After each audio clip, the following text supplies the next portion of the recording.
When Massachusetts placed a big order for new subway cars a few years back, it also said they'd have to be made in-state. That's what brought the winning bidder, the China Railway Rolling Stock Corporation, to Springfield, where it's providing good-paying manufacturing jobs in a city that desperately needs them.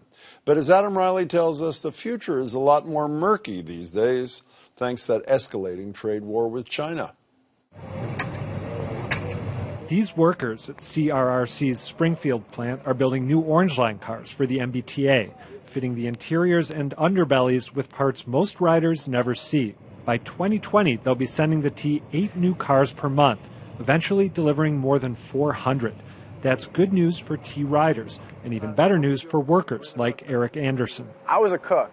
Then CRRC, a massive state-owned Chinese company, opened this facility on Springfield's east side.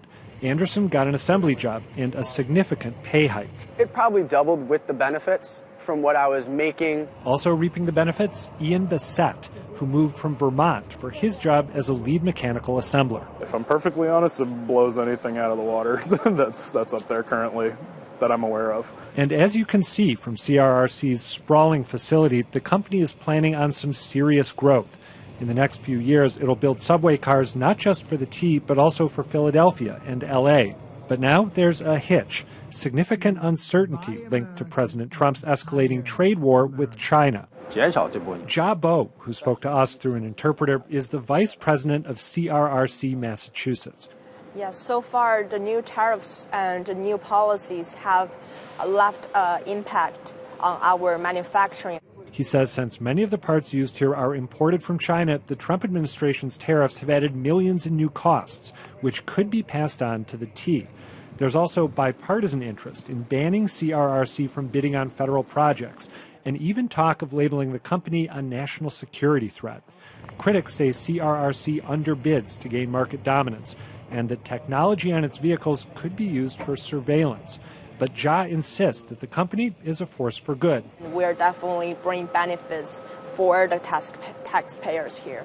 That said, from 2021, the job creation will slip from there if there's no additional new orders coming on board regarding to the new tariffs. Which is John Scavato's worst-case scenario. This day and age in Springfield, we need the manufacturing. We haven't had manufacturing here in years. Scavato is the business agent for Sheet Metal Workers Local 63, which sits right across the street from CRRC's plant.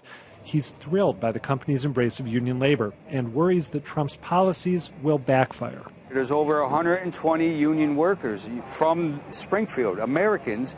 That ban and the tariffs are putting Americans out of work. I don't think he realizes the impact of what he's doing over here. Adam Reilly joins me now. I love those internal shots. They're great. They are really great. So you say the increased cost could be passed on to the T. What could? It's a given, The contract that CRRC has allows them to go back to the T and say, hey, we've had this come up. We need to charge you more for the cars. I don't think they want to do that. I don't think it would look very good.